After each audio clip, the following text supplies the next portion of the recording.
Lo del pelo.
Buenas noches.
Todo está bien adentro.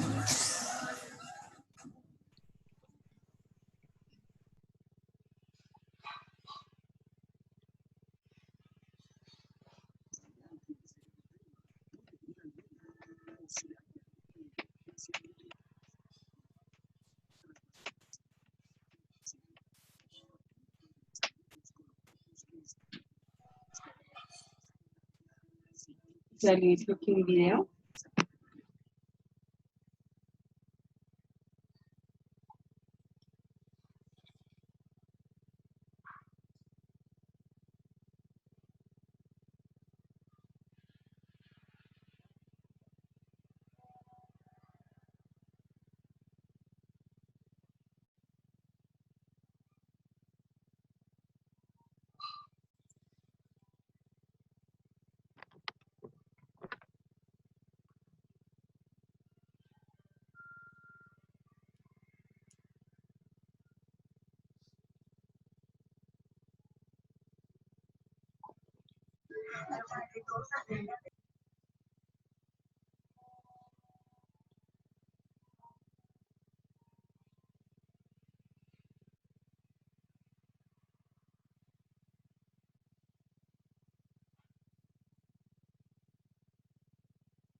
Buenas tardes.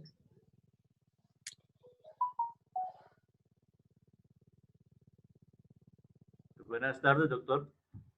¿Me escuchan? Buenas tardes, profesor. Profesor, buenas tardes, sí, señor. ¿Cómo me les va? Bien, doctor, bien, muy bien. Bien, profe. ¿Cómo me les ha ido?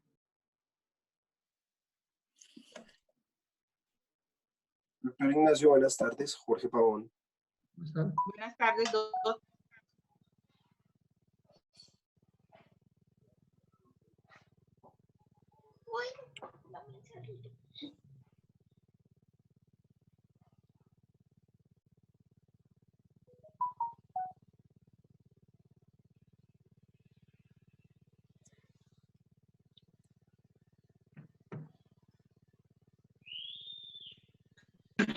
Para eso se creó este grupo de WhatsApp. Y para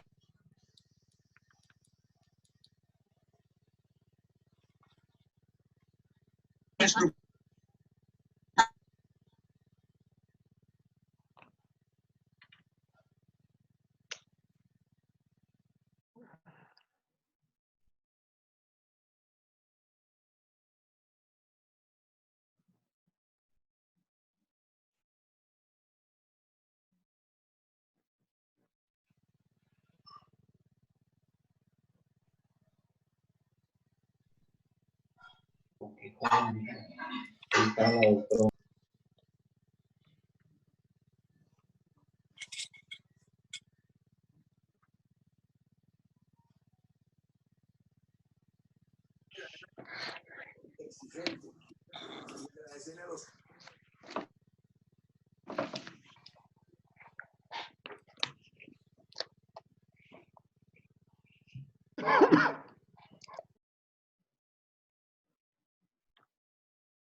Estamos 39, vamos a esperar un par de minuticos. Profe, buenas tardes. ¿Cómo estás? Bien, sí, señor. ¿Y usted?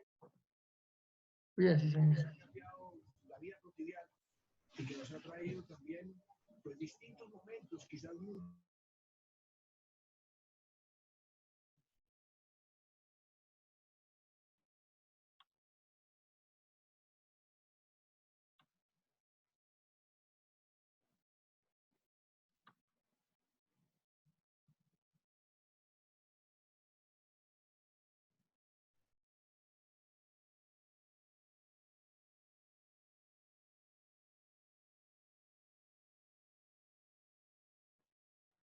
soportes de la capacitación adelantada en bienes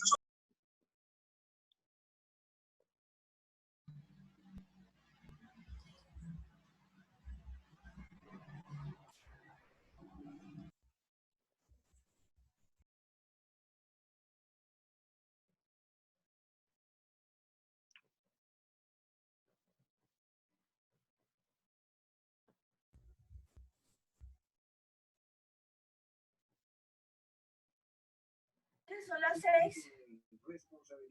Ya, sí, señora. de solidaridad.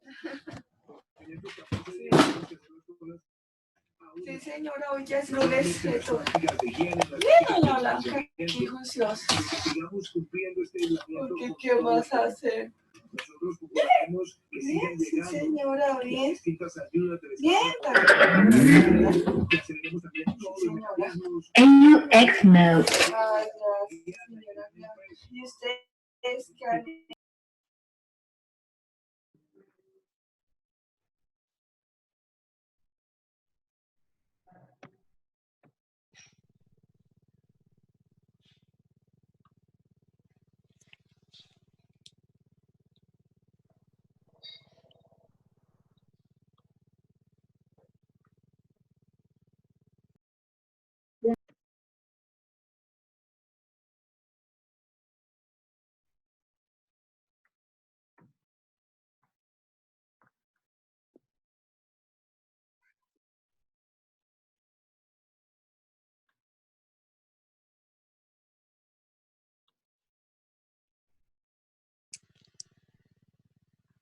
Bueno, buenas tardes. Yo creo que ya vamos a dar inicio.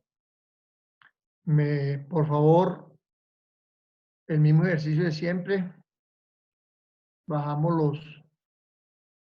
Suspendemos los audios y los videos para que los demás compañeros puedan tener una mejor recepción.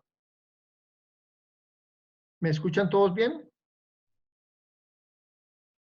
Sí, señor, buenas noches. Buenas noches. Sí, Sí, señor, lo escuchamos Sí, bien. doctor, buenas noches. Señor, buenas noches, gracias. Bueno, por lo menos Bueno, yo lo veníamos escucho. hablando Escucha, del doctor. contrato de compraventa. Dijimos que era tal vez el principal de los contratos, y así lo establecía nuestro código civil, y por eso le daba un buen porcentaje en articulado a este contrato en particular, teniendo como razón de ser que el contrato, los demás contratos se asemejan en sus elementos, requisitos y características al contrato de compraventa. Dijimos que el contrato de compraventa es un contrato bilateral por medio del cual una de las partes obliga a dar una cosa. La parte que se obliga a entregar el objeto, la cosa, se denomina vendedor, y otra que se obliga a pagar el precio acordado o consensuado, que se denomina comprador. Dijimos también que hay una diferencia en lo atinente a la compraventa de bienes inmuebles con respecto al contrato de compraventa de bienes muebles. Dijimos que para perfeccionar la venta de bienes muebles basta únicamente la tradición. Por favor. Ya déjeme mi kilo. Ya déjeme mi kilo. Por favor, los micrófonos.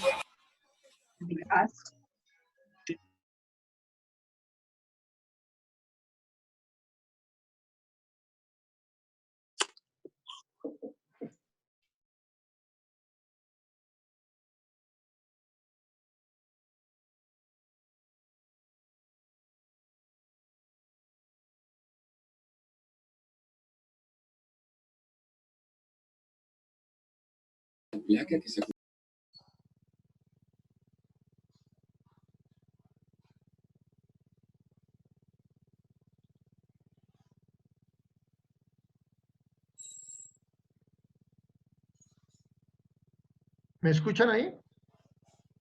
Sí, profesor. Sí, se le señor. escucha. Sí, señor, siempre. Sí, señor.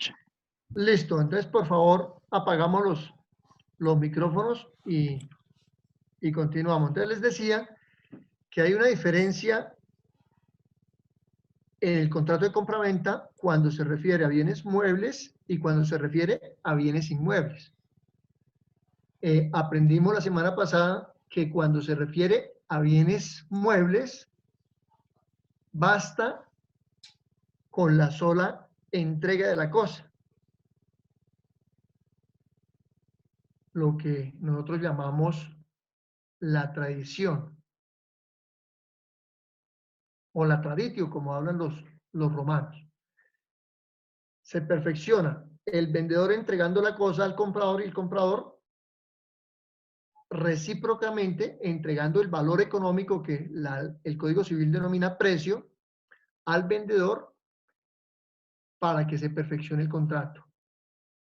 Situación diferente ocurre con el contrato de compraventa de bienes inmuebles. Para perfeccionar este contrato se requieren, además de la tradición, unas solemnidades como es elevar el acuerdo, el consenso al que se llegó el vendedor, a que llegaron el vendedor y el comprador, a escritura pública. Dijimos también que se requiere el cumplimiento de todos los requisitos establecidos en la ley para el contrato de de compraventa, ¿no? Es necesario los elementos esenciales de capacidad, consentimiento, objeto lícito, causa lícita, las formalidades y las solemnidades para el evento de los bienes inmuebles. Para el contrato de compraventa de bienes muebles, basta únicamente la capacidad, el consentimiento, el objeto y la causa lícita.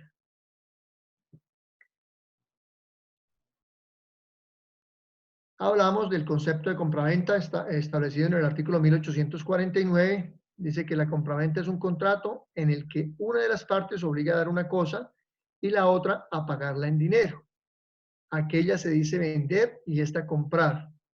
El dinero que el comprador da por la cosa vendida se llama precio. Y dijimos también que era supremamente importante tener claridad de que si la cosa o el objeto que ha de entregar el comprador está dividido una parte en precio y otra parte en especie, debemos tener en cuenta que si la mayor cantidad está dada en dinero, estamos enfrente a un contrato de compraventa. Pero si la cosa que se va a entregar en contraprestación al vendedor, la especie es mayor, el dinero que se va a entregar, nos encontramos frente a un contrato de permuta. Importante tener clara esta situación. Repito, si el mayor valor que entrega el vendedor está dado en dinero, estamos frente a una compraventa, a un contrato de compraventa. Pero si el mayor valor que va a entregar el comprador es en especie, es otro objeto, y el menor valor es dinero, nos encontramos enfrente de una permuta. Creo que nos quedó claro la vez pasada, ¿no? Dijimos que las partes en el contrato de compraventa, pues está el comprador y el vendedor. Cada uno de ellos puede ser singular o plural. Hablamos del artículo 1851 de la capacidad y dijimos que son hábiles para el contrato de compraventa todas las personas que la ley no declara inhábiles para celebrarlo o para celebrar todo contrato. Miramos unos artículos, hicimos énfasis en el tema de las arras. Insistimos en que cuando se trata de compraventa de bienes inmuebles, se deberá hacer por escritura pública y en ella deberán constar todas las características, lindero, nomenclatura, medidas y demás información necesaria para identificar e individualizar el predio. Fundamental esta parte, repito, para a futuro evitarnos dolores de cabeza. En Colombia, la escritura debidamente protocolizada debe registrarse en la Oficina de Registro de Instrumentos Públicos donde estén inscritas los bienes, donde tenga jurisdicción el bien objeto de la compraventa. Si no se adelanta el correspondiente registro en la Oficina de Registro de Instrumentos Públicos de la zona, la venta no será válida y no habrá lugar a la tradición. O sea, no se perfecciona la tradición del vendedor hacia el comprador.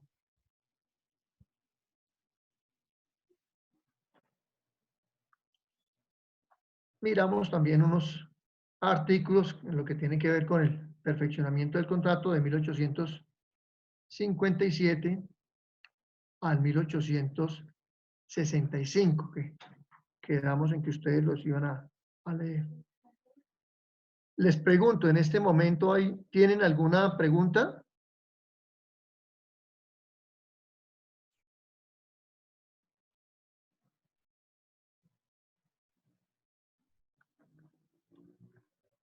¿Preguntas?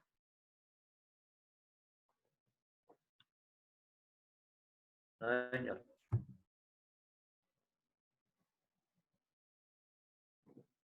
Bueno, habiendo quedado claro el tema, vamos a mirar hoy las consecuencias del incumplimiento del contrato de promesa de compraventa para perfeccionar el contrato de compraventa en lo que tiene que ver con bienes inmuebles. Entonces, la primera situación es, ¿qué sucede si el vendedor incumple? Incumple con cualquiera de las obligaciones que le correspondían. Aunque sea la verdad dicha, pues la principal obligación del vendedor es la entrega de la cosa.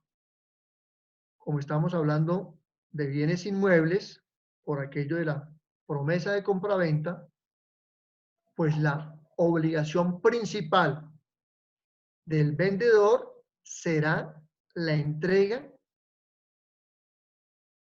del inmueble, del bien inmueble, independientemente de que le asistan otras obligaciones que más adelante vamos a analizar. Pero repito, la principal obligación es la entrega del inmueble. Entonces, si el vendedor incumple la obligación principal o cualquiera de las obligaciones accesorias, el comprador puede pedir la indemnización de los perjuicios causados o, si bien lo desea, rescindir el contrato, finiquitar el contrato, obviamente con la correspondiente indemnización. Les decía, para perfeccionar el contrato de compraventa de un bien inmueble, el vendedor debe acudir a la notaría con unos documentos que permiten adelantar el cumplimiento del contrato. Se debe presentar el pasisalvo del impuesto predial.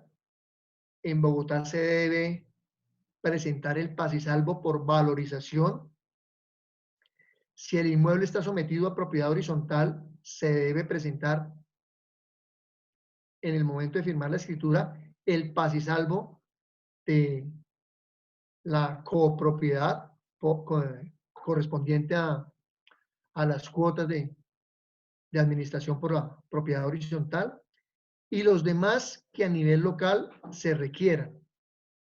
Insisto en los demás a nivel local porque en algunos otros municipios se exigen otro tipo de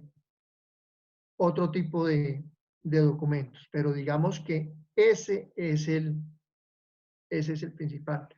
Si el vendedor se presenta a la notaría con toda la intención de hacer la entrega del bien, pero no lleva estos documentos, esos pasisalvos, el notario no va a correr la escritura.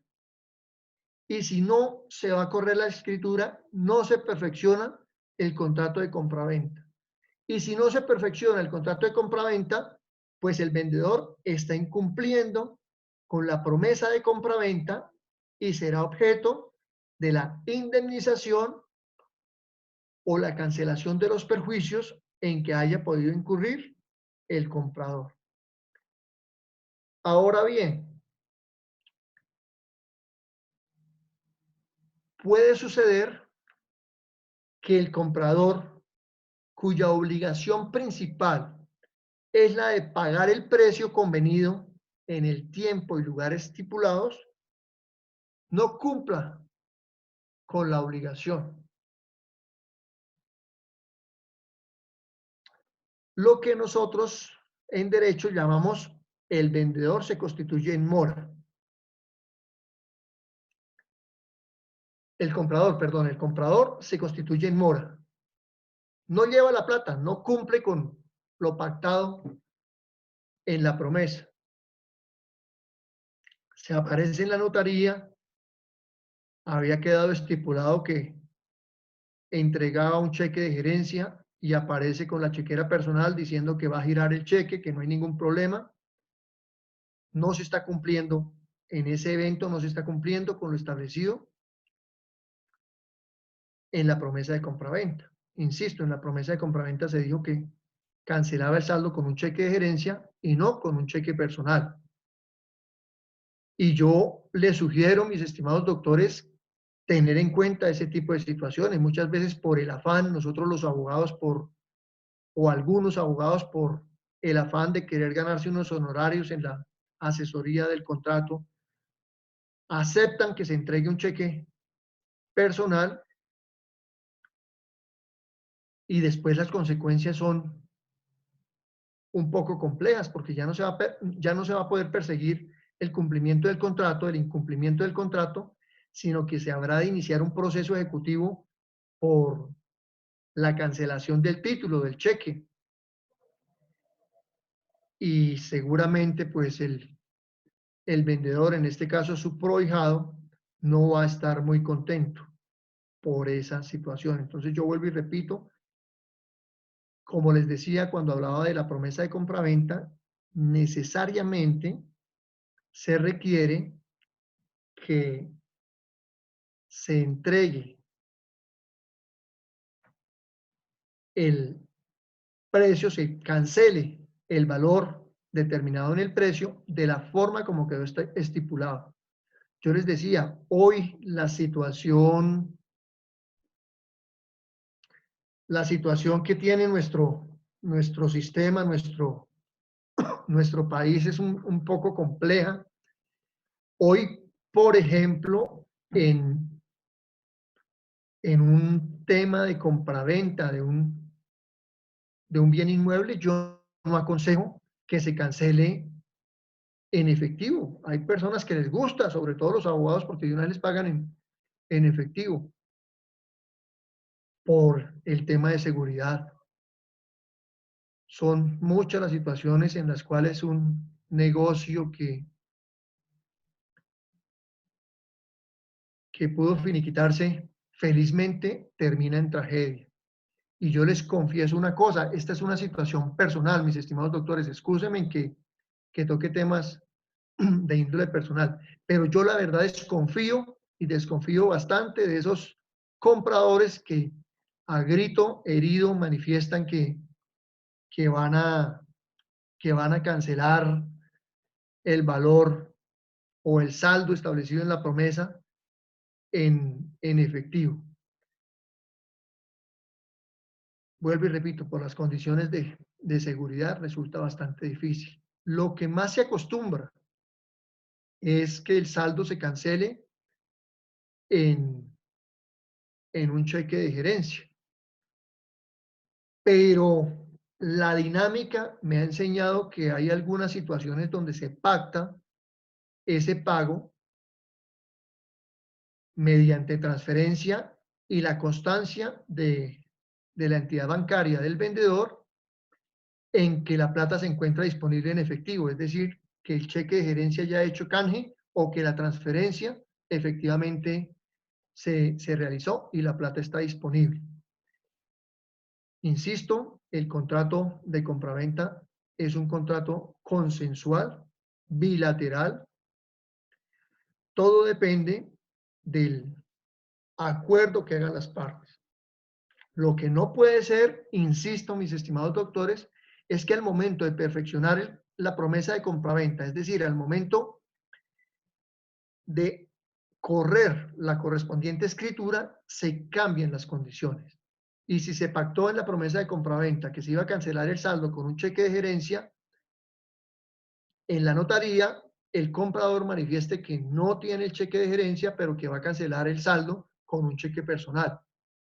En ese evento está incumpliendo el acuerdo de voluntades.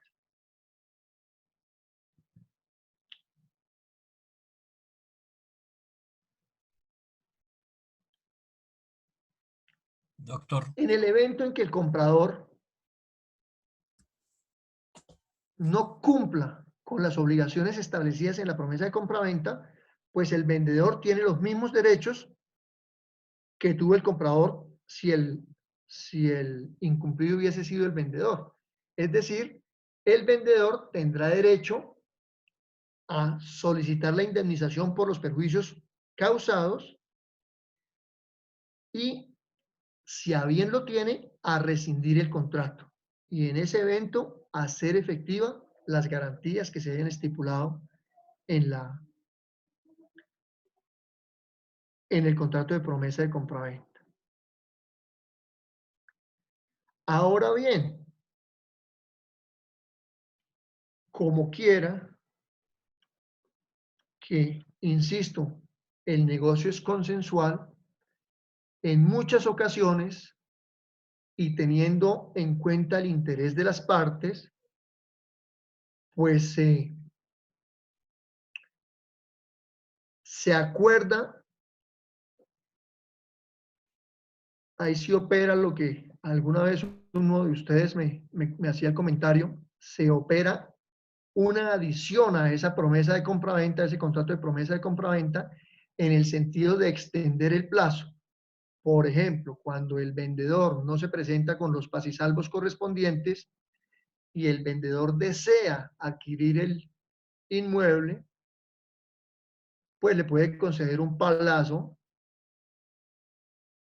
que estipulen las partes para volverse a encontrar en la notaría. Nos vemos en 8 días, usted ya sabe que tiene que traer esto, esto y esto.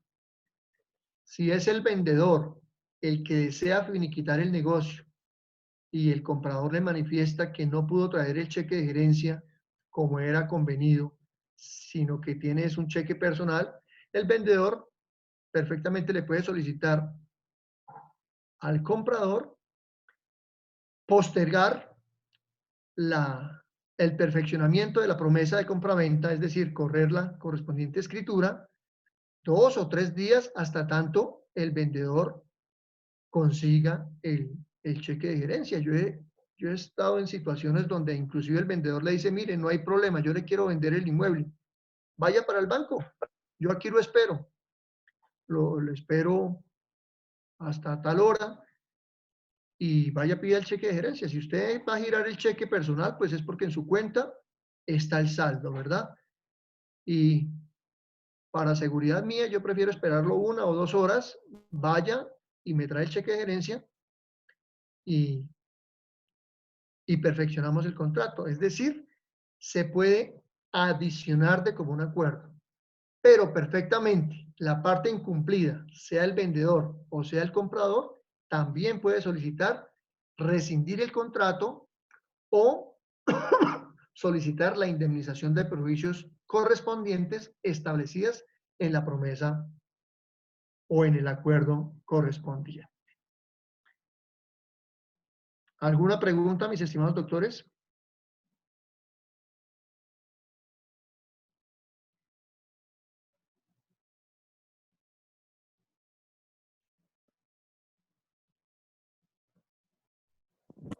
Doctor, buenas noches. Buenas noches. Doctor, en el caso que usted estaba mencionando de que si el contrato se incumple en la promesa de compraventa por llegar a la notaría con un cheque personal y no un cheque de gerencia, en este caso, si el vendedor como tal quisiera hacer válida la cláusula de incumplimiento, ¿lo puede hacer? Claro, claro, porque se está incumpliendo. Es que yo vuelvo y les digo, mis estimados doctores, y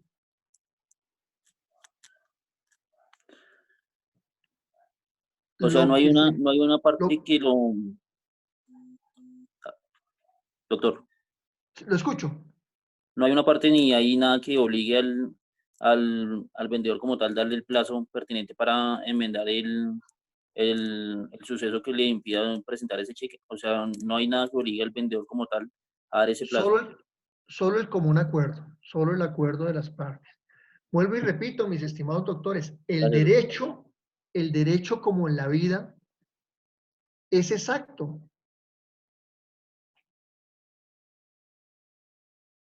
Si nosotros pactamos unas condiciones en un contrato de promesa de compraventa, esas condiciones se tienen que mantener hasta el momento de perfeccionar el contrato de compraventa. Si esas condiciones varían, pueden suceder 2 cosas. Una, que haya consenso entre las partes para variar esas condiciones. evento en el cual para efectos de los bienes inmuebles tendrá que plasmarse por escrito, entonces ahí viene la figura del otro sí, o la adición del contrato, o la adenda del contrato, etcétera, etcétera, etcétera, con las mismas formalidades, o que se genere un incumplimiento. Y como el ejemplo que me coloca el doctor Páez, que creo que era el que estaba hablando, una cosa es entregar un cheque de gerencia, si así se pactó en la promesa de compraventa, y otra cosa es entregar un cheque personal. No es lo mismo, mis estimados doctores.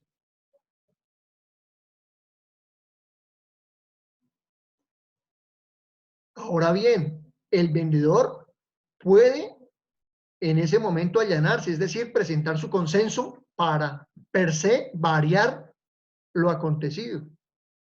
Pero en ese momento se allana a accionar por un incumplimiento.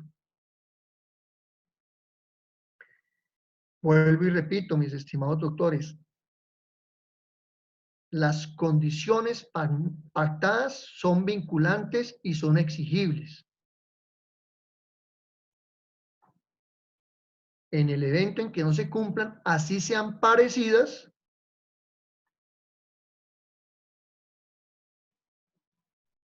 la parte que no esté cumpliendo incurre en incumplimiento. Valga la redundancia. Ahora bien,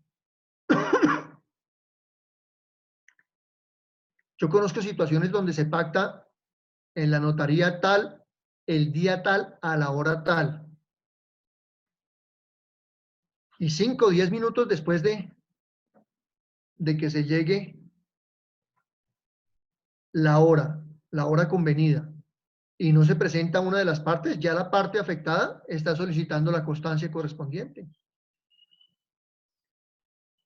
Y se corren las indemnizaciones correspondientes porque precisamente para eso se pactó. Yo cuando asesoro un contrato de compraventa, le digo a la parte que estoy asesorando, si la hora es las 8 de la mañana en la notaría, procuremos llegar a las 7 de la mañana en la notaría, porque uno no sabe la intencionalidad de la otra parte, y más si hay garantía de por medio, si hay arras o cláusula penal de por medio. Mis estimados doctores, yo les insisto, el tema del derecho es estricto. Los pactos son para cumplirlos, de ahí el adagio de pacta sunt servantas. Los contratos se hicieron para cumplirlos. Desafortunadamente, por eso es que la mayoría de las situaciones generan en acudir a la administración de justicia, porque se tiene la idea de que si yo pacté un cheque, colocando el ejemplo que me da el doctor, no con el ánimo de señalarlo, ni mucho menos, que yo coloqué que yo pagaba con cheque de gerencia, pero me dio pereza ir al banco, entonces yo pago con un cheque personal. No, son situaciones totalmente diferentes y ahí se genera un incumplimiento, independientemente de que el comprador pruebe que tenía la capacidad de pago en el banco y que perfectamente el cheque podía ser válido como medio de pago. De hecho, es válido como medio de pago. Yo conozco situaciones, vuelvo y repito, mis estimados doctores, donde le llevan inclusive el comprobante del saldo. Mire, señor, el saldo que tengo, no sé qué, no alcancé a ir. Y cuando se perfecciona el contrato, tienen a otra persona en un cheque, en otra agencia. No, como estaba en la notaría, tienen a la persona en el banco y tan pronto se perfecciona la escritura, esa otra persona retira la plata que estaba ya en el banco. Y cuando el vendedor va a cobrar su cheque, el cheque sale sin fondos y vuelvo y repito, se inicia un proceso totalmente diferente en algunas ocasiones con la pérdida del saldo y el perfeccionamiento del contrato, porque vuelvo y repito, ya se persigue, es el medio de pago. ¿Qué otra inquietud tienen mis estimados doctores? Profe, buenas noches, Jairo Laverde. Jairo, ¿cómo estás? Bien, sí, señor, gracias. Profe, un aporte chiquitico. Sí, señor. En contratación estatal, cuando hay algún tipo de modificación en el valor del contrato, nos estamos refiriendo es a una adición. Cuando se modifica otro aspecto que no sea ni el objeto del contrato ni el valor de este, nos estamos refiriendo a un otro sí. Y pues en pliegos licitatorios, el término correcto es el de adenda. Vale, igual los términos que yo utilicé, todos operan para los contratos civiles. Ustedes cuando miren su módulo de contratos estatales o contratación estatal, pues al lugar el aporte que hace el doctor. De todas maneras, vuelvo y repito, el contrato o los contratos civiles prima el consenso o consentimiento de las partes. ¿Alguna otra inquietud?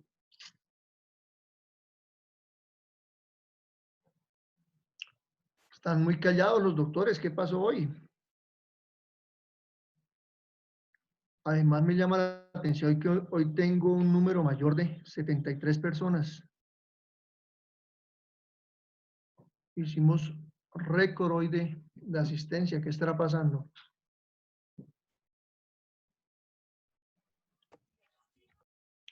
Bueno, les decía que es fundamental para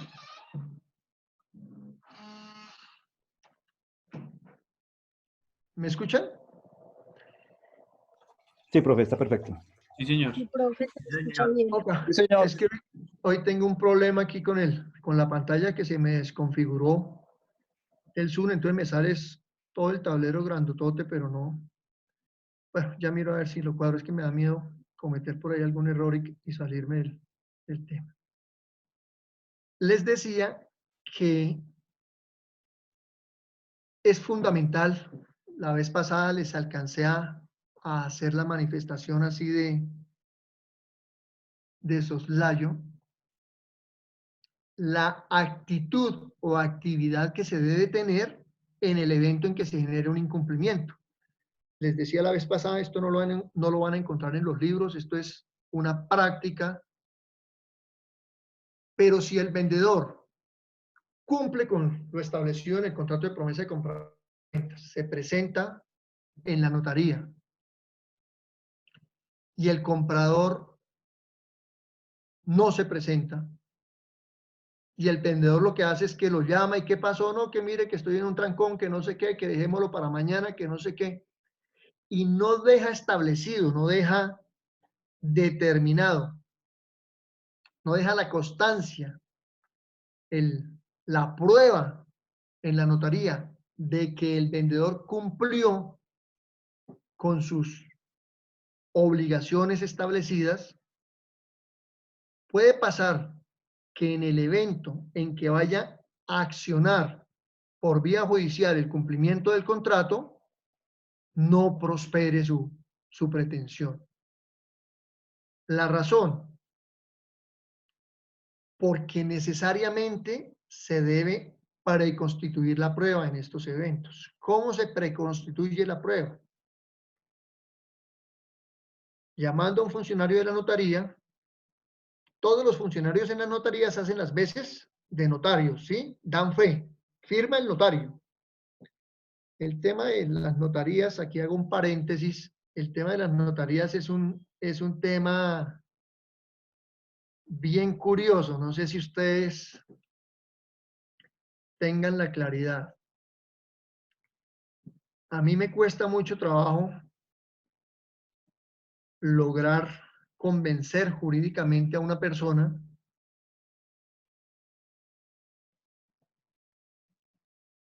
de cómo opera nuestro sistema.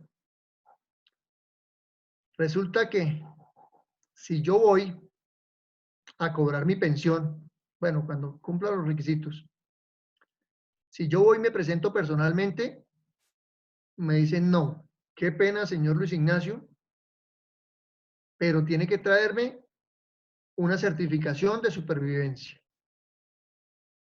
¿Quiénes pide la certificación de supervivencia? Un notario. Entonces yo voy a una notaría donde la verdad sea dicha, nunca veo al notario y el notario nunca me mira a mí, pero él da fe de que yo estoy vivo. Y me voy donde la persona que me va a pagar la pensión o algún otro trámite,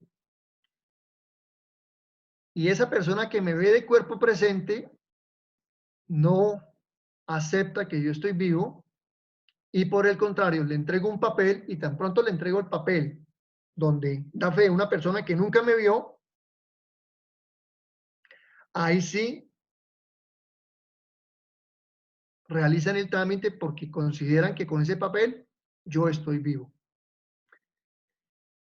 Todo esto, cierro el paréntesis, todo esto para decirles que se tiene que acercar uno al funcionario de la notaría y manifestarle con la promesa y los documentos que acreditan el cumplimiento de mi obligación, que yo, Luis Ignacio Vargas, me presenté y cumplí con las obligaciones establecidas en el contrato de promesa de compraventa, y el señor Pedro Picapiedra, para seguir con mi ejemplo de Marras, el señor Pedro Picapiedra no se acercó.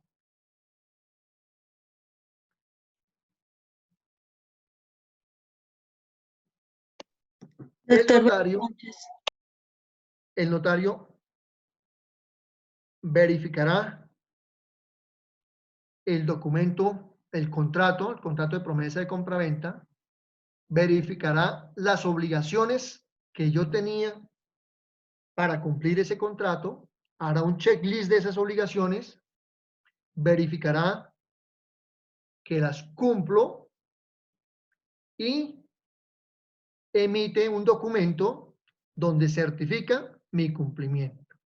Con ese documento yo podré accionar vía judicial el incumplimiento de esa promesa de compraventa por parte del señor Pedro Picapiedra. Ahora bien, si quien incumple es el vendedor, el señor Pedro Picapiedra llega muy puntual en la fecha, día y hora acordado a la notaría correspondiente y el vendedor no aparece por ningún evento, igual trámite deberá realizar el comprador a efecto de probar el cumplimiento en las obligaciones que a él le eran atenientes con respecto a ese contrato de promesa de compraventa. Es decir, se acercará al funcionario de la notaría,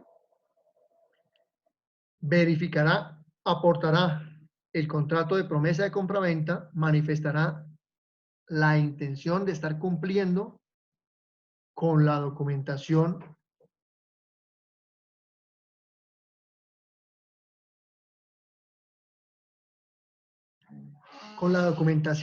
que él estaba obligado a presentar. La constancia aquí es importante, pues la principal obligación del comprador es la cancelación del precio. En ese orden de ideas, pues deberá probar la forma como acredita el cumplimiento del pago de las expensas en dinero pendientes de ese contrato. Se hará el checklist correspondiente y se procederá a dejar por escrito la constancia correspondiente al pago de al cumplimiento de las obligaciones por parte del comprador. Evento en el cual el comprador podrá iniciar por vía judicial el cumplimiento y la correspondiente indemnización del pago, del cumplimiento de dicho contrato. Me pregunta, aquí hay una preguntita en el Joana Higuera, doctor, una pregunta. Si una escritura de venta fue registrada en la oficina de notaría y registro y el inmueble no se entrega, ¿qué se puede hacer? En ese evento hay un proceso judicial. Yo creo que ustedes lo deben estar viendo en la clase que continúa. El proceso se llama entrega del tradente al adquirente. Ese es un proceso judicial, pues no deja de ser engorrosa esa situación en la cual se establece que se perfeccionó todo, pero la entrega real y material del inmueble no se realizó. En ese evento, claro que se está incumpliendo por parte del vendedor, ¿no? Les decía yo, la obligación principal, tal vez, del vendedor, que es entregar la cosa, objeto de la venta, pues no la está cumpliendo. En el evento hipotético de la pregunta, que me dice que ya se perfeccionó, inclusive que ya salió de registro, es la pregunta que me hace la doctora, pues en ese evento, necesariamente, lo que hay que iniciar es ese proceso. Es un proceso judicial. Esa es la pregunta de la doctora Higuera. ¿Alguna otra inquietud, mis estimados doctores?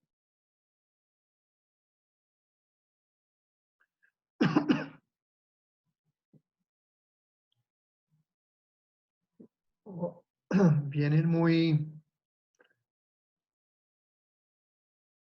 tímidos después de este descanso de Semana Santa.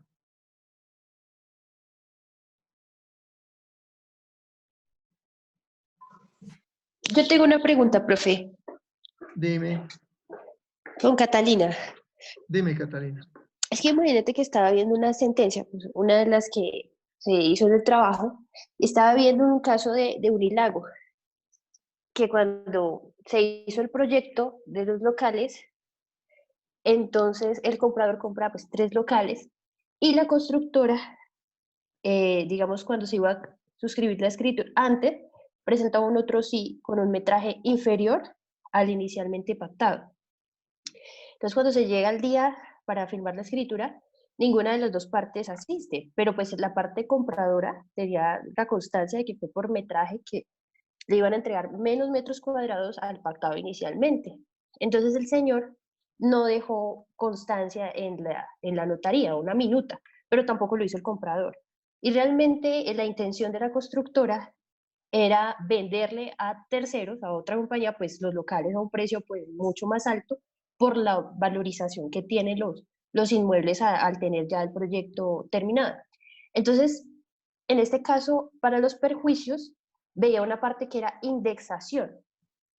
En ese caso, ese cálculo yo no lo entendí para hacer como tal, digamos, el cálculo del perjuicio al comprador. Esa parte, ¿en dónde la vemos, profe? ¿O en qué momento aprendemos a hacer un cálculo de indexación?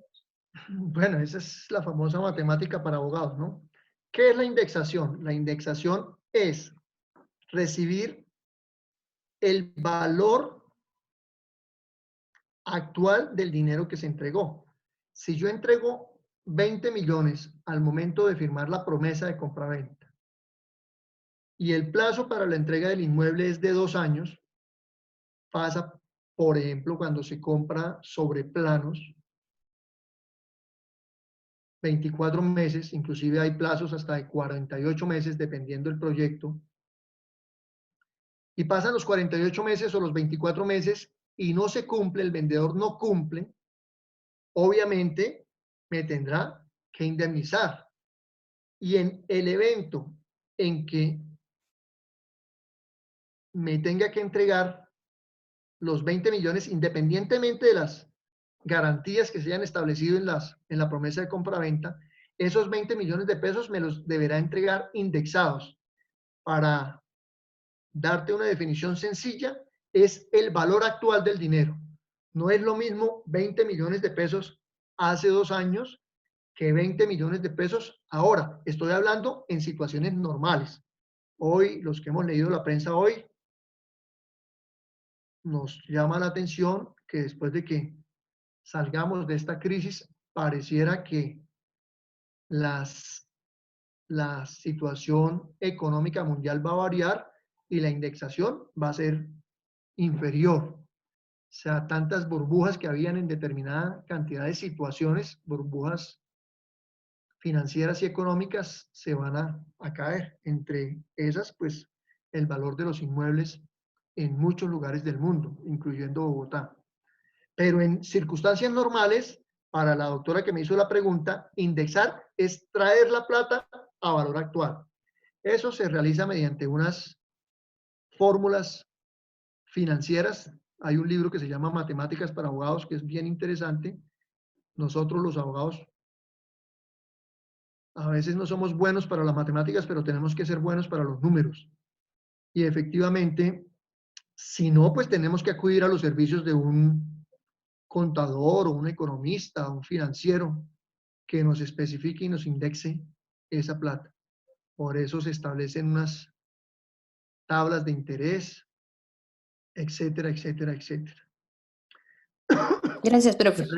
Me pregunta aquí Karen, doctor, una pregunta. Si alguna de las partes no puede llegar el día que se pactó ir a la notaría, ¿pueden las partes por mutuo acuerdo cambiar el día? La respuesta es sí. Insisto, el contrato de compraventa es un contrato consensual, bilateral, genera obligaciones recíprocas para ambas partes. En el evento en que las dos partes manifiesten su intención de prorrogar cualquiera de las situaciones pactadas en el contrato de promesa de compraventa, lo pueden hacer y es válido. ¿No más preguntas?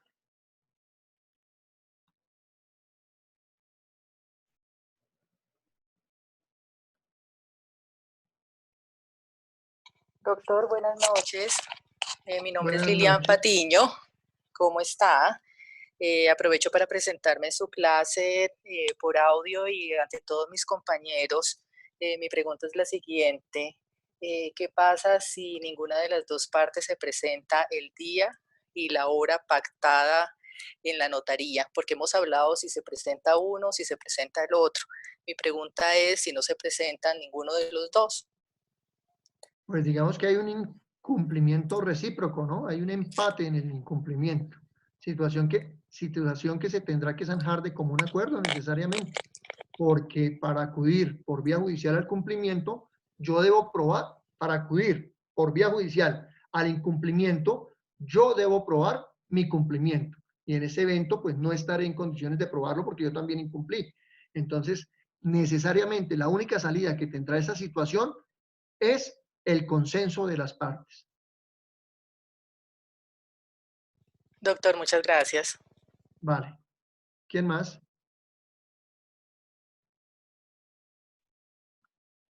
Bueno, mis estimados doctores.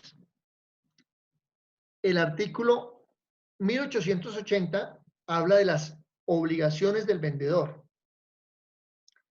Dice que las obligaciones del vendedor se reducen en general a 2. La entrega o la tradición, que para efectos jurídicos es lo mismo,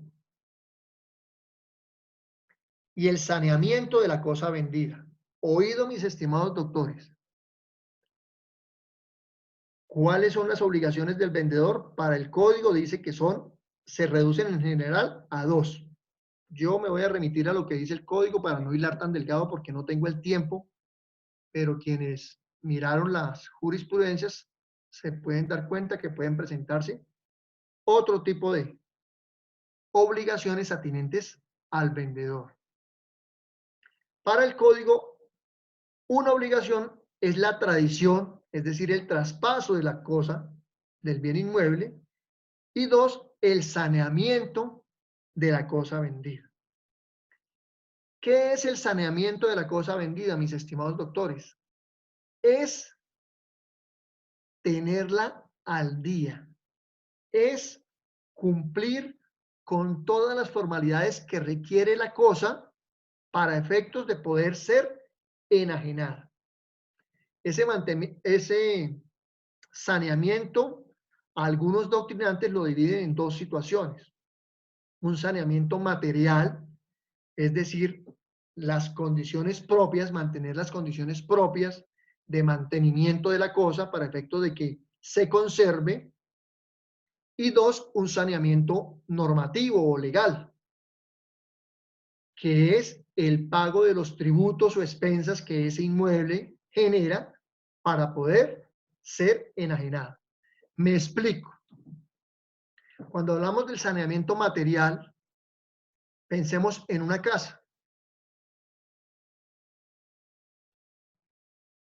Y pensemos que la casa no es nueva. A esa casa hay que hacerle un mantenimiento en sus instalaciones hidráulicas, en sus instalaciones eléctricas, en su, como les dijera yo, en su estructura. Las paredes deben estar agradables, los pisos agradables, para que se mantenga el inmueble.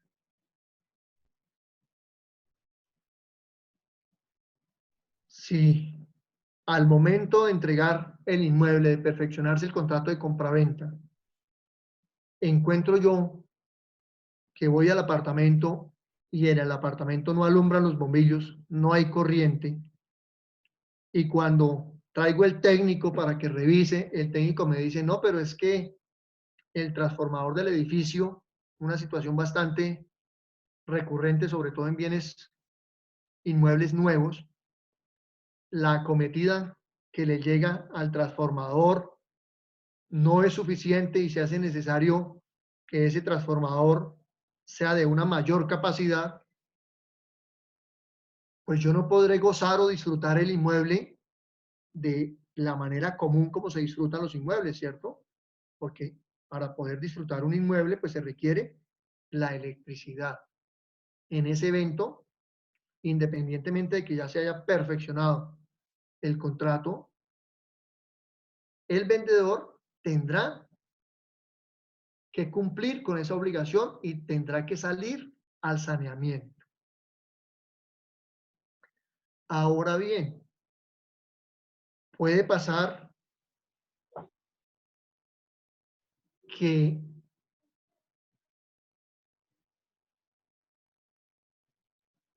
también suele suceder que a veces los notarios no son juiciosos en la exigencia de los requisitos y cuando ya Pedro Picapiedra está viviendo en el apartamento, llega un recibo del IDU por encontrarse en mora en el pago de la valorización. Entonces, en ese evento, el señor Pedro Picapiedra, muy raudo, muy campante y muy veloz, acudirá al vendedor, en este caso Luis Ignacio, a decirme, señor vendedor, me está llegando este recibo de valorización que no se pagó, necesito que por favor lo cancele porque si no el IDU va a embargar el inmueble.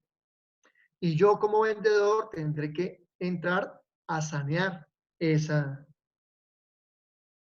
situación. Entonces, importante tener en cuenta esta situación, aunque adelante vamos a trabajar un poquito más a fondo el tema del saneamiento de la cosa.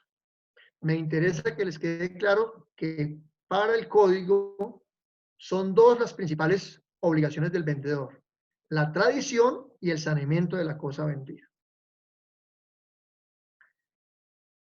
Importante lo que establece el artículo 1881.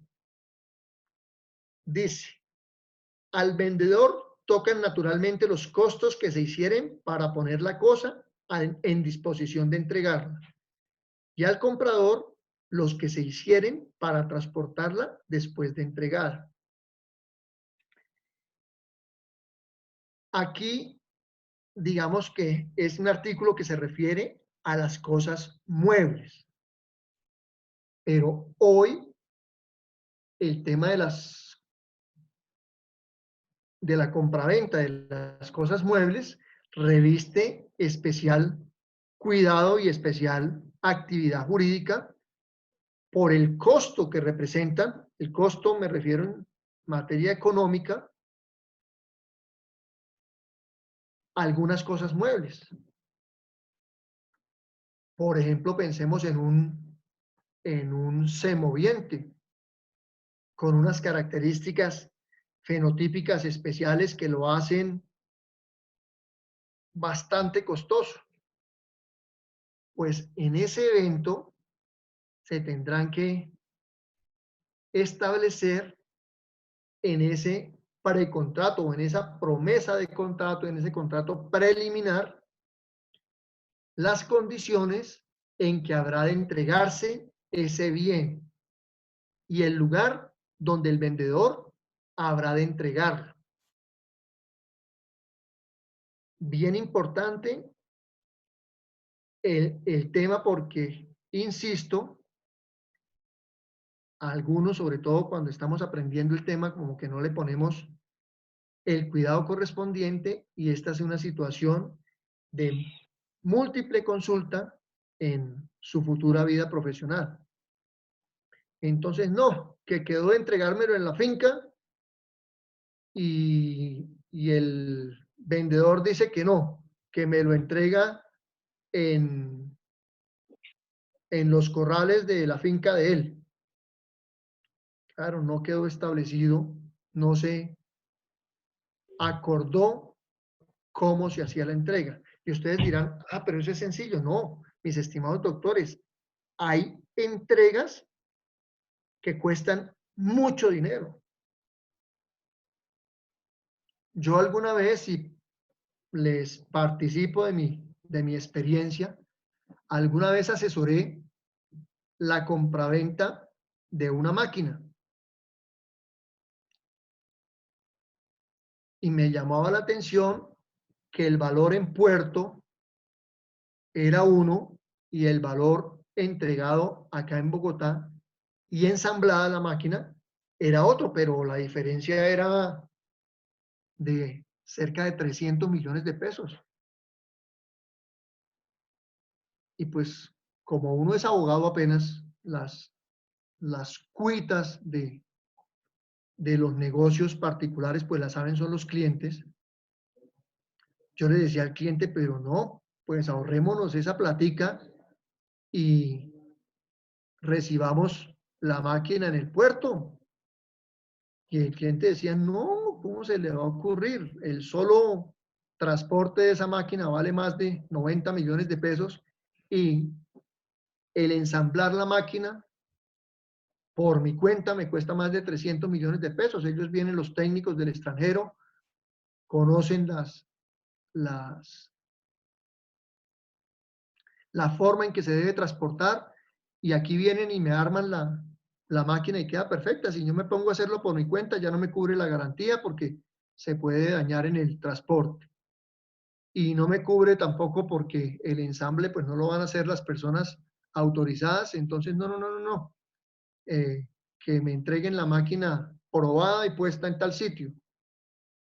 Y estamos hablando de una máquina que es un bien mueble. Entonces, vuelvo y repito, alguna vez también pasó con una venta de un ganado que yo asesoré aquí en Corferias y el tema se iba poniendo un poco complejo por dónde se colocaba el toro que estaban comprando. Un toro de mucho dinero, un semental, y efectivamente era que el transporte para llevarlo a una finca del Magdalena Medio costaba un dinero bastante representativo, porque no es echarlo en un guacal y montarlo en un camión y que llegue allá al Magdalena Medio. No, eso tiene que ir en unas condiciones porque es un animal que vale mucho dinero. Entonces, vuelvo y repito, por eso es importante establecer las condiciones y los costos en que habrá de incurrir el vendedor, quien debe correr con los costos para ubicar el bien en la parte en que se haya convenido y los costos que le acarreará el comprador después de recibir el bien correspondiente. Aquí en el chat veo unas preguntas, pero están larguísimas. A ver, saneamiento es cuando un bien inmueble tiene que estar al día en impuestos y servicios. El día que se va a hacer la venta, tiene que llevar los documentos que acrediten que estar al día en impuestos y servicios. Estoy leyendo el chat. ¿Qué pasaría si cuando el inmueble fue vendido, pero al estar viviendo sucede algo con algún desperfecto en el servicio del agua? ¿Se rompe un tubo o algo por el estilo? Doctor, ¿ahí qué pasaría? Le estoy respondiendo a María Estela Marín. A ver, mi doctora María Estela, buena la pregunta. Si el daño es un daño estructural, estamos hablando de un inmueble, de las instalaciones hidráulicas, en ese evento tiene que entrar al saneamiento del bien el vendedor. Pero si el daño no es estructural, es una situación incidental que se corrige de una manera rápida con los servicios de un plomero domiciliario, en ese evento los gastos corren por cuenta del comprador. El comprador inicia a correr con todas las situaciones que pueden acaecer dentro del deterioro normal de las cosas. Hay muchas situaciones cuando hablamos de bienes inmuebles, sobre todo con el tema de las goteras, que si es un tema estructural o si es una situación que tiene que llegar al saneamiento. Y en el evento, mis estimados doctores, en que no se puedan colocar de acuerdo a las partes, pues necesariamente tendrá que ser un juez el que dirima esa inconformidad de las partes. Evento en el cual pues se requerirán los servicios de un perito, un peritaje técnico, que determine si el daño es estructural o si por el contrario obedece al deterioro normal del bien. Si el perito determina que el daño es estructural, el juez necesariamente le ordenará al vendedor salir al saneamiento del bien. Aquí Huawei P40. Doctor, buenas noches. Buenas noches. Doctor, le habla Rodrigo Marín. Tengo una inquietud, una pregunta. Sobre todo en contratos de obras civiles, hablo de particulares, entre particulares. Sí, señor. ¿Cuál es el tipo de pólizas más conveniente que se debe aplicar ahí en ese tipo de contratos? Pues todas las necesarias para garantizar. ¿Qué se lo pregunto? ¿Por qué lo pregunto? Porque hay pólizas de estabilidad de obra, hay pólizas de deterioro, hay pólizas de garantías laborales. Pólizas hay de todo. Doctor, es que las empresas, estas empresas aseguradoras, cuando son con particulares, negocio entre particulares, casi que es imposible que ellas vendan ese tipo de pólizas. No sé por qué.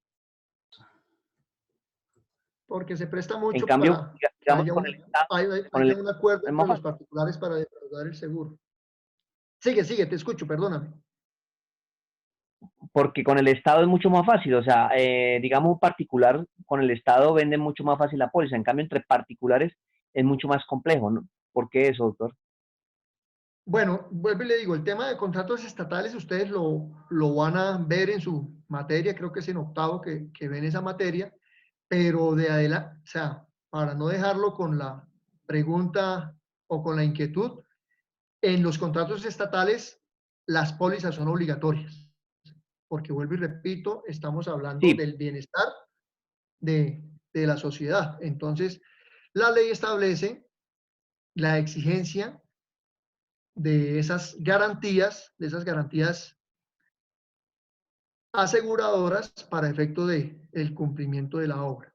El tema en particulares, le decía, es que en muchas ocasiones los particulares, tanto vendedor como comprador, se ponen de acuerdo para defraudar la aseguradora. Entonces, sí, en efecto, es un tanto difícil conseguir ese tipo de garantías de pólizas de seguro para obras de carácter particular, y cuando se consiguen son muy costosas. Entonces, digamos que se pierde ahí un poquito el interés de la parte. Profe, una acotación, perdón. Ay, Sí. perdón, profe, una acotación. Jairo Laverde. El tema ahí es más de riesgos, ¿sí? Es mucho más viable para una aseguradora otorgar unos amparos, ¿sí?, a un constructor con determinada experiencia, ¿sí?, que a un un maestro de obra, ¿sí?, si lo vamos a denominar en ese sentido, ¿sí? Porque pues obviamente el maestro de obra, el tema de la garantía y lo que usted está diciendo, doctor, el tema de que se ponga de acuerdo, ¿sí?, con alguna otra persona para poder echarle mano al tema del amparo, ¿sí?, pues ofrece mucho más seguridad el constructor que un maestro de una obra civil de una envergadura pues mucho menor. El tema es de riesgos. Los riesgos Doctor, en un contrato buenas estatal noches, como en un ¿cómo le va? contrato privado son los mismos, ¿no? Doctor, buenas noches, ¿cómo está? Le habla Hernando Ponce, ¿cómo le va? Doctor, para Yo tengo un complementar el audio tema muy malo, no escucho. Buenas noches a todos. ¿Y usted, doctor, cómo me le va? Bien, gracias, doctor. Mire, Ahora para sí se le complementar el tema del doctor Laverde, sí es dificultoso, pero sí se dan, especialmente en servicios. Yo he tenido experiencia de contratar y he recibido póliza, pero me ha tocado presentar una garantía para que me expidan la póliza, para acelerar el contrato. Yo los he tenido. Sí se da, pero se dan como con mucha dificultad, pero sí le entregan la póliza a uno, presentando uno una garantía real que pueda sostener la póliza, doctor. Bueno, yo lo único que les recuerdo, mis estimados doctores, es que el negocio de las aseguradoras es un negocio lucrativo. Ellos buscan cuando expiden una póliza, o sea, ninguna aseguradora tiene la intención de ir a pagar el siniestro. Por el contrario, ellos buscan que el siniestro no suceda. Entonces, así mismo exigen las garantías. Huawei P40 me pregunta, si después de perfeccionado el contrato, en el inmueble se encuentra que tiene productos fabricados con esto, ¿puede hacer algún tipo de exigencia? ¿Esto puede ser parte del saneamiento material? A ver, mi estimado Huawei. Ah, no, Huawei. Huawei es la marca de teléfonos.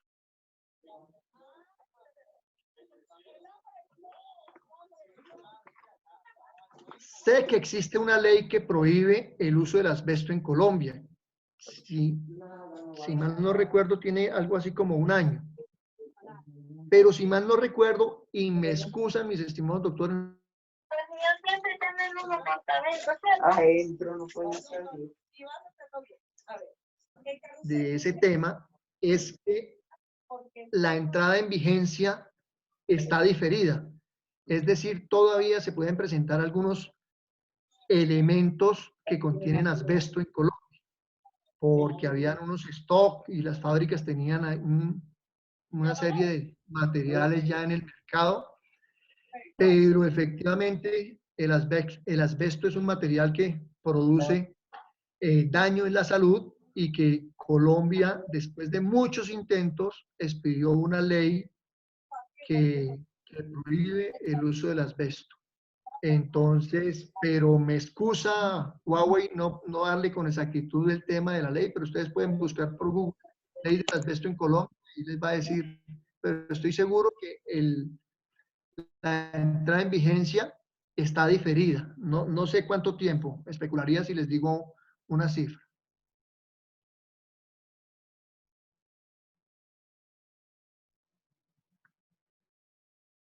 Me dice aquí Giovanna Higuera, si en la promesa de compraventa el vendedor omitió un embargo de persona natural y en la notaría se dan cuenta, se puede cobrar incumplimiento antes de que el documento sea autenticado en la notaría, la promesa. Gracias por la pregunta. Esas son de las obligaciones del vendedor, llevar el bien totalmente saneado. Y esta es una de las situaciones de mayor ocurrencia, que cuando se va a correr la escritura, aparece que el bien está dado en garantía real por un préstamo de mutuo a un participante. Yo creería, efectivamente, para responderle a la doctora Giovanna Higuera, es que efectivamente si hay un incumplimiento por parte del vendedor. El inmueble no está dispuesto para perfeccionar el contrato.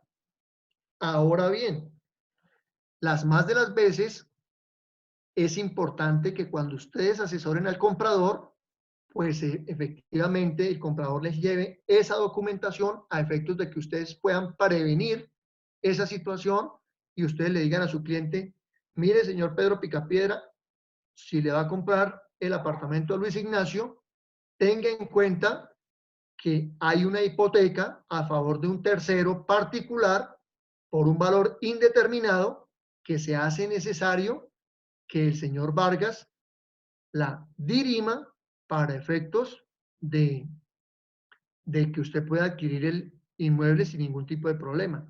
Las más de las veces para eso se utilizan las arras o el adelanto que da el comprador al vendedor, para que sea el vendedor quien con ese dinero sanee o perfeccione ese anterior contrato con ese particular a efectos de que al momento de perfeccionar la promesa, en este caso con Pedro Picapiedra, pues se pueda finiquitar y se pueda llevar a un feliz término. Eso es bien importante. Por favor, silenciarme, Bruno, muchas gracias.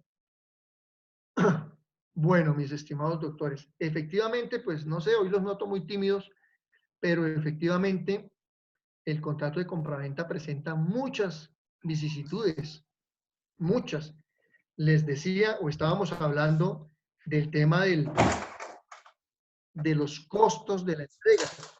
Entonces, mucho cuidado al momento de establecer ese tipo de situaciones, porque vuelvo y repito, hay situaciones donde el costo de esos movimientos puede dar al traste con el negocio e inclusive generar un incumplimiento. Por eso, vuelvo e insisto, cuando me hablaban mis estimados doctores de formatos o de preformas para celebrar los contratos, yo vuelvo y les digo, yo soy enemigo de esas preformas, yo mantengo una estructura jurídica de los contratos y simplemente la voy llenando dependiendo de las situaciones que requieran los clientes. Vuelvo y les digo, no es lo mismo ir a la tienda Don Pepito y realizar una compraventa de una Coca-Cola al litro, donde yo entrego la plata y me entregan la Coca-Cola y quedó perfeccionado, a comprar un bien mueble con unas condiciones especiales. Entonces, bien importante tener en cuenta ese artículo 1881. Un número capicúa para los que les gusta el tema de la numerología. El artículo 1882 establece los tiempos de entrega. Nótese en que ya nos alejamos un poquito de la compraventa de bien inmueble. Ya estamos hablando en términos generales, pero estos artículos aplican más para el tema de los bienes muebles. Dice, el vendedor es obligado a entregar la cosa vendida inmediatamente después del contrato o a la época prefijada en él. ¿Eso no está ahí todavía? Muchas veces, mis estimados doctores, el contrato se puede perfeccionar, pero derivar la época de la entrega Dejó las luces prendidas a su Lamborghini. a un tiempo posterior. Por favor. Pues tenía una piedra, pero no lo puedo pagar con una piedra. No. Gracias, Víctor. No. Por favor. Víctor, apague.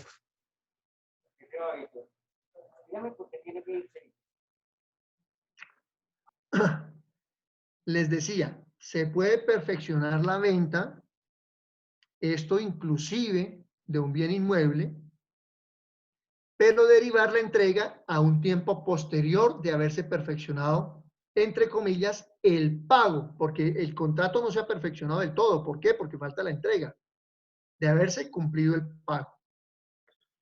Yo puedo cancelar.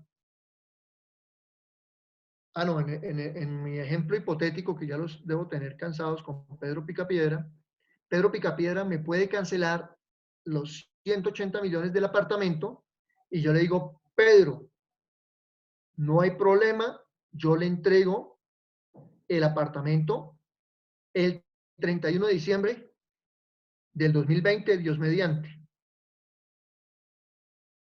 Y si él acepta esa condición, pues yo el 31 de diciembre le podré estar entregando el apartamento para efectos de perfeccionar ahora sí totalmente el contrato. Se lo puede entregar inclusive antes.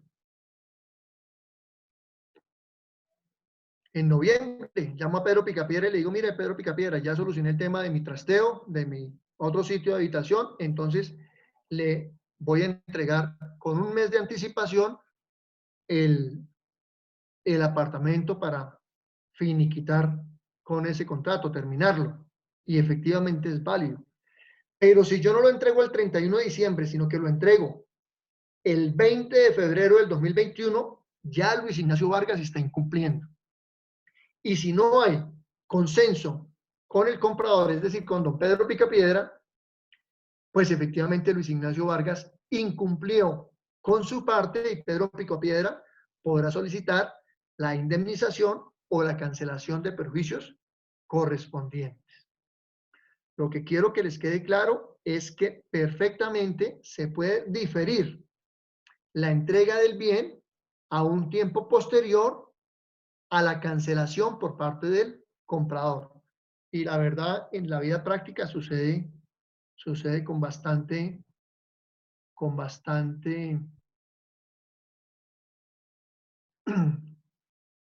sea, es bastante recurrente. Muchas veces se sujeta la entrega del inmueble. Yo le digo a don Pedro Picapiedra, vea Pedro Picapiedra, efectivamente le vendo el apartamento, pero yo lo tengo arrendado y el contrato de arrendamiento se vence el 31 de diciembre. Entonces, cuando los arrendatarios me entreguen el apartamento, yo inmediatamente le entrego a usted el apartamento. Obviamente en las condiciones en que se haya pactado la entrega, ¿no? De pronto tendré que hacerle algunos arreglos, etcétera, etcétera, etcétera, pero, digamos, está supeditado a que la entrega se realiza tiempo después de haberse realizado el pago.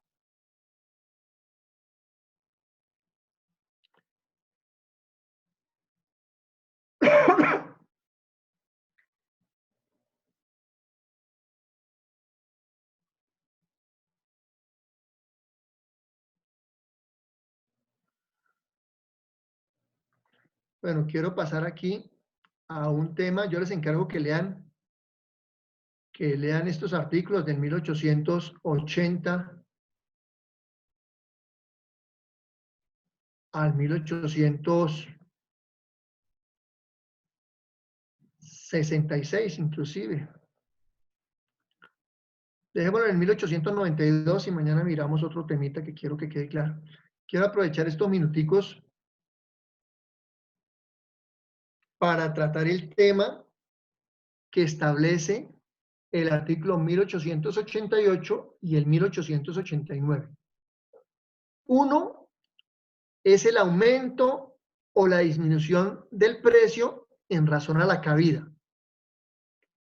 Dice el artículo, si se vende el predio con relación a su cabida y la cabida real fuere mayor que la cabida declarada, deberá el comprador aumentar proporcionalmente el precio, salvo que el precio de la cabida que sobre alcance en más de una décima parte del precio de la cabida real.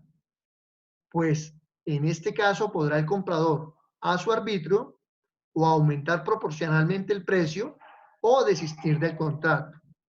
Y si desiste, se le resarcirán los perjuicios según las reglas generales. Si la cabida real es menor que la cabida declarada, deberá el vendedor completarla. Y si esto no le fuere posible o no se le exigiere, deberá sufrir una disminución proporcional del precio. Pero si el precio de una cabida que falte alcanza a más de una décima parte del precio de la cabida completa, podrá el comprador a su arbitrio o aceptar la disminución del precio o desistir del contrato en los términos del presente inciso. El término cabida es un término jurídico diferente a cuerpo cierto. Créanme, mis estimados doctores, que he visto muchos profesionales del derecho donde aplican una sinonimia entre cabida y cuerpo cierto que no existe jurídicamente hablando en materia civil. La cabida es cuando yo compro un bien, lo describo, pero le doy unas cualidades que creo estar comprando y que en realidad no tiene. Es lo que nuestros filósofos del campo, nuestra filosofía campesina, que no por el hecho de que sea campesina deja de ser filosofía, llaman comprar al ojo.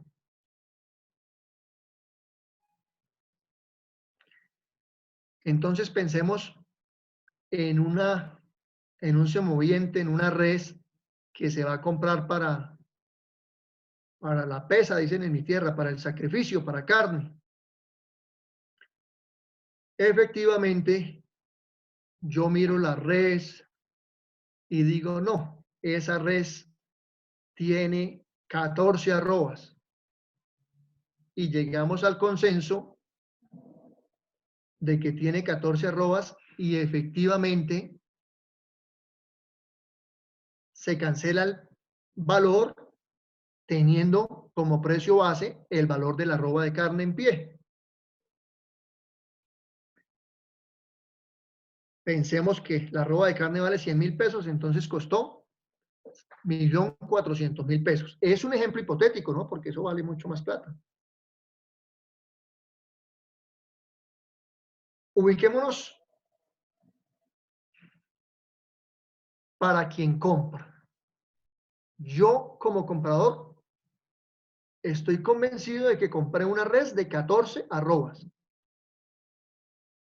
Cuando la sacrifico o la compré al ojo ahí en el potrero, cuando la sacrifico o cuando la llevo a la báscula, encuentro que la res no pesa 14 arrobas, sino que pesa 9.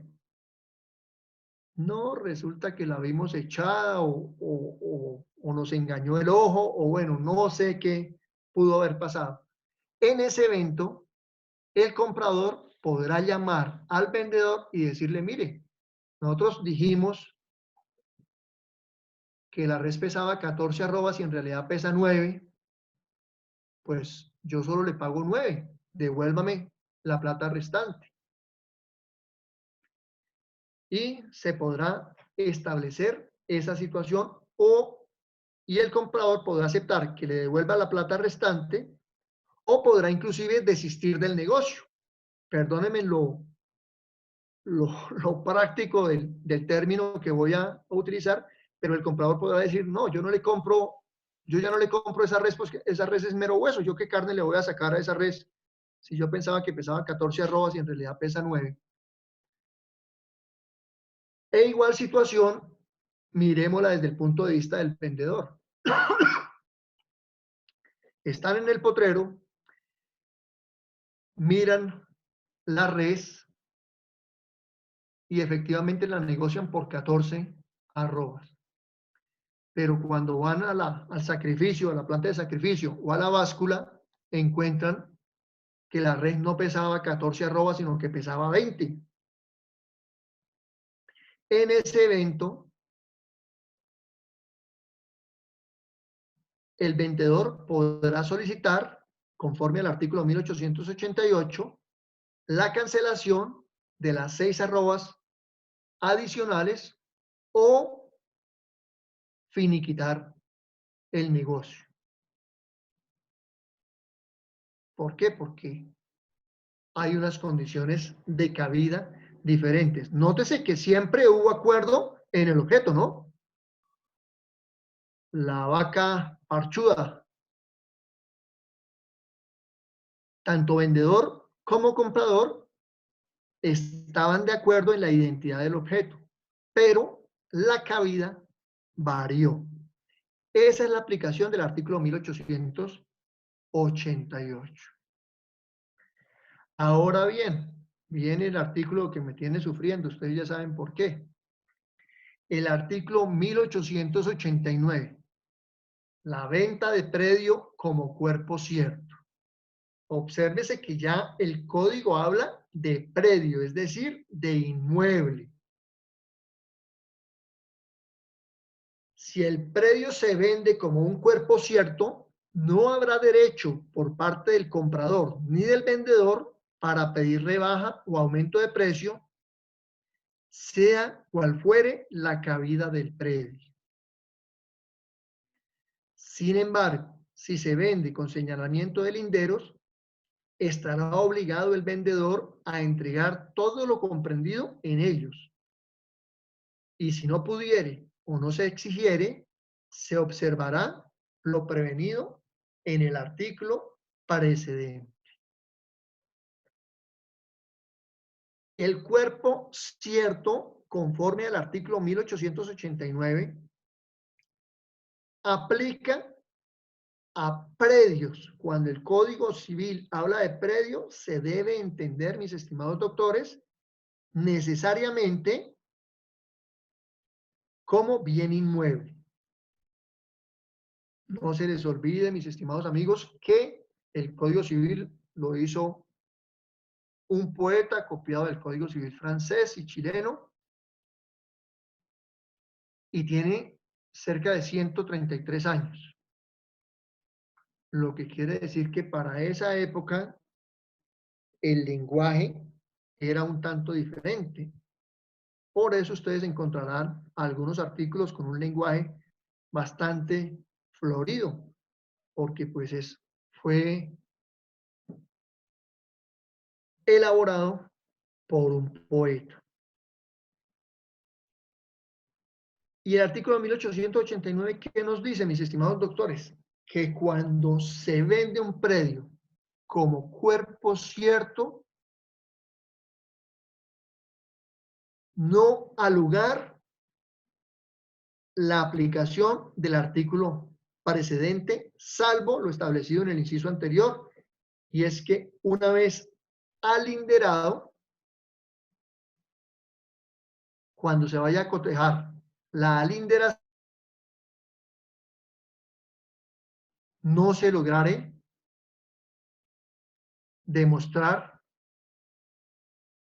lo que allí realmente está establecido. La gran mayoría de compraventas de bienes inmuebles hoy, bienes inmuebles urbanos, se realizan como cuerpo cierto. Para efectos de finiquitar una serie de elementos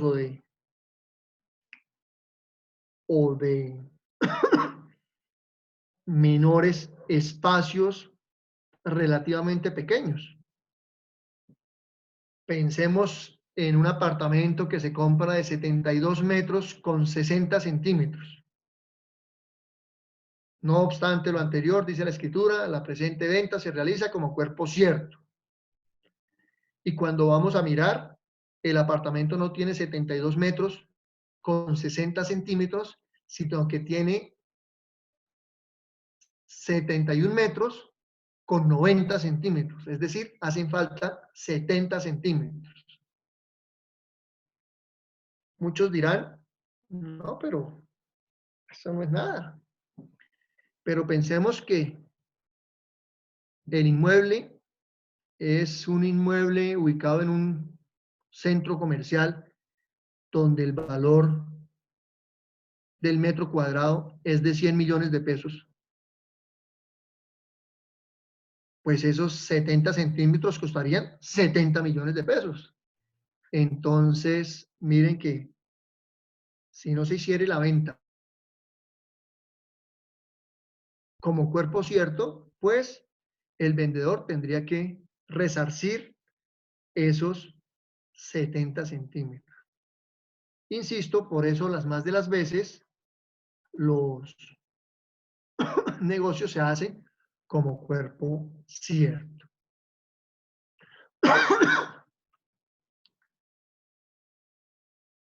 María Estela Mariño vende artículo 88, 29. Ah, está transcribiendo los artículos. Profesor, yo tengo una inquietud. Dime. Profesor, con respecto al cuerpo cierto en el ejercicio de la vida.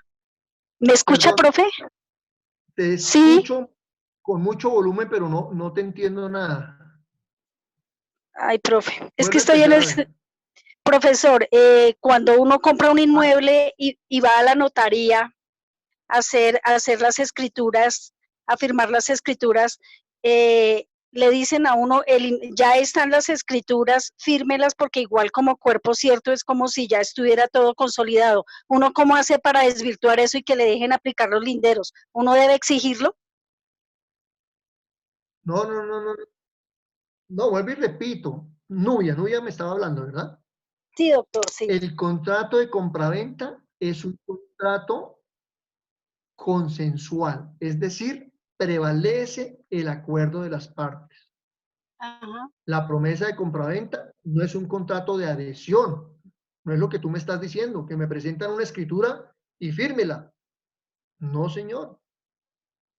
Y si yo deseo no comprar el inmueble como cuerpo cierto, sino que lo deseo comprar como cabida y verifico la cabida, pues esa es mi intención. Recuerden cuando vimos el consentimiento, esa es la intención para generar mi acuerdo, y yo puedo exigir que efectivamente, y puedo llevar un arquitecto o un topógrafo que me diga exactamente qué voy a comprar. Listo, doctor, gracias. De lo contrario, vuelvo y repito, de lo contrario, sería un contrato de adhesión donde me presentan una... Yo entiendo de pronto la intención de la pregunta de la doctora en el sentido de que, sobre todo cuando se compra con constructoras, sí, exacto. Uno va a la notaría y le entregan ya el documento y firme, y uno casi que como que de buena fe firma y todo eso, pero uy, en muchas ocasiones se han presentado errores en la escrituración y no necesariamente uno tiene que leer. Claro, o sea que la mayoría de las notarías le dicen, mire, antes de firmar lea, es una obligación del notario, pero vuelvo y repito, es un negocio consensuado, uno perfectamente puede solicitar que se verifique las condiciones que yo quiero comprar. Gracias, doctor, gracias. Alguna vez, mire lo importante, doctora, de ese tema. Alguna vez yo asesoré un contrato. O sea, no, yo no asesoré el contrato. Recibí en consulta una situación y después la llevamos a un tema judicial donde el constructor, para vender el apartamento, era el último apartamento que quedaba en ese proyecto, accedió, no mentiras, eran 2 apartamentos, accedió a unas condiciones. Me acuerdo mucho que la cliente me decía que le iban a colocar unas puertas de determinada forma y determinada calidad, le iban a colocar unos pisos de un porcelanato especial, unos grifos en los lavamanos y en el lavaplatos especiales. Y efectivamente,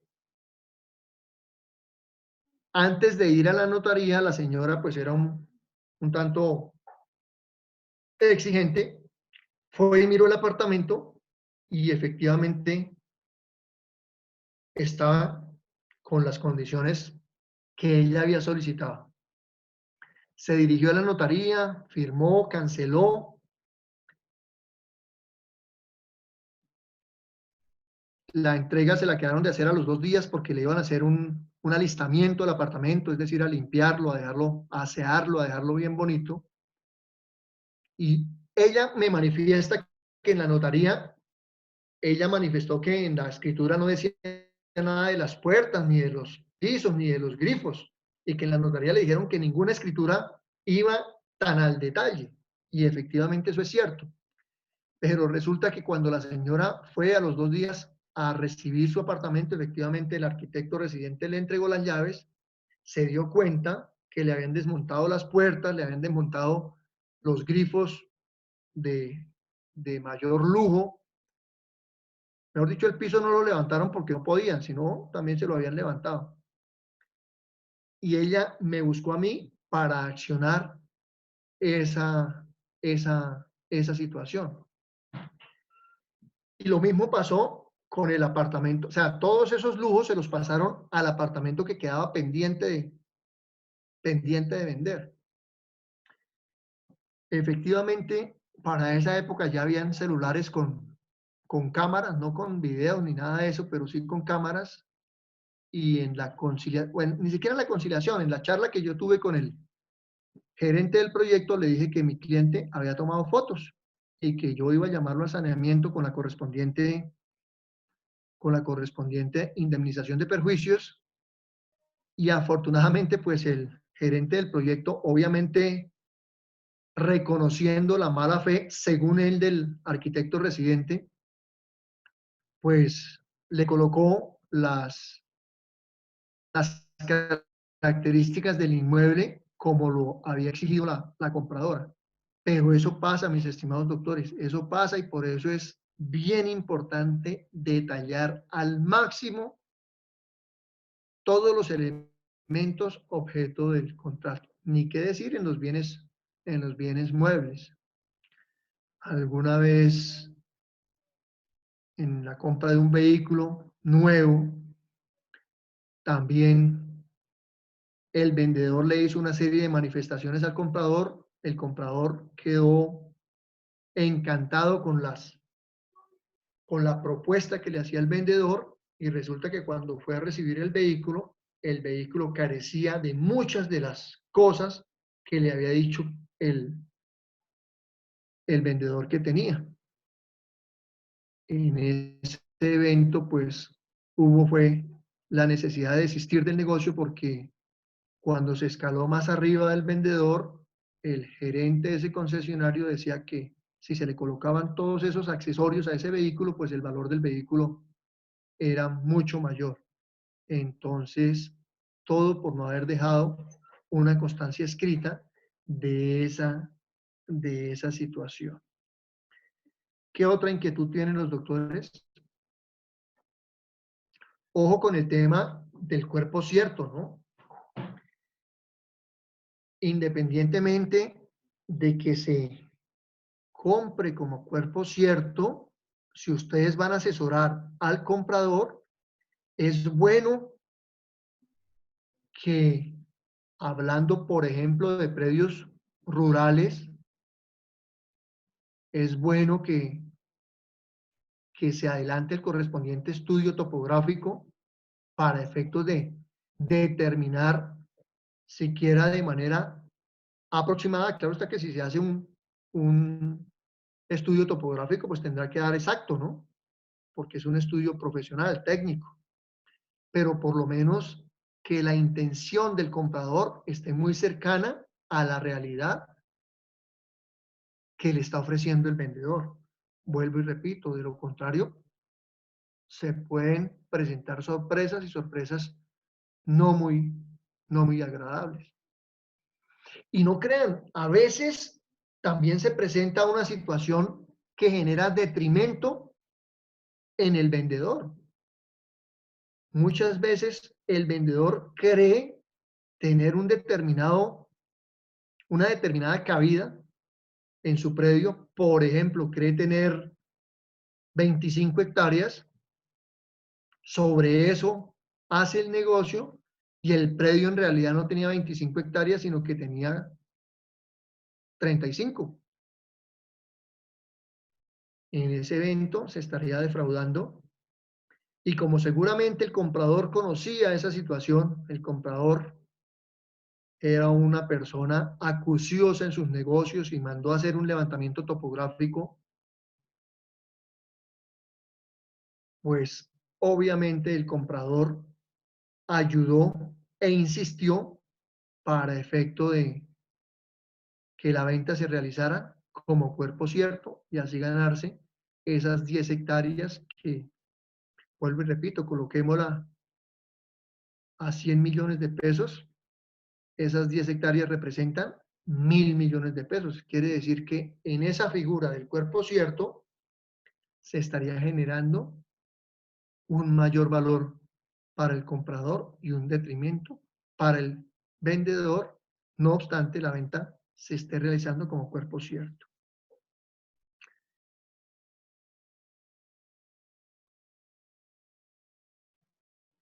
¿Alguna inquietud, mis estimados doctores? ¿Alguna otra inquietud?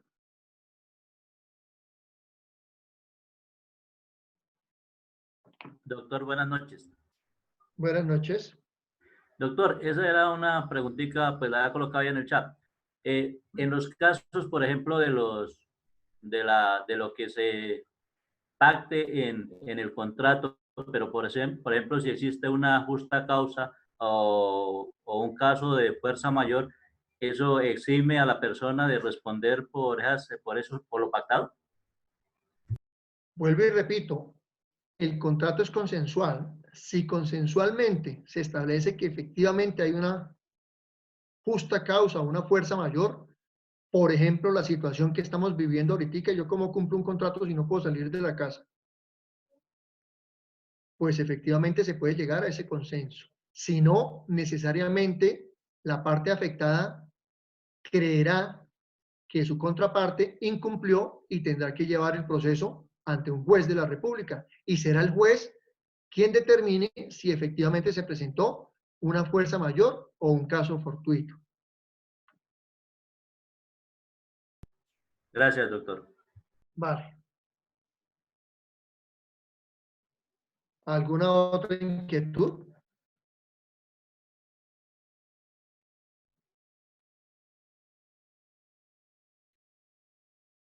¿Alguna otra pregunta?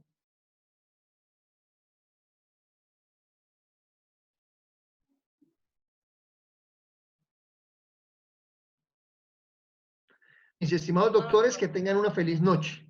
Igualmente, Que doctor. descansen. Chao. Gracias, profe. Feliz noche, doctor. Gracias.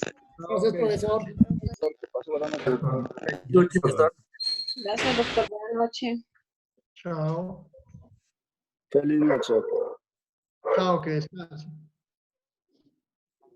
Gracias, profe. Feliz noche, profe. Gracias.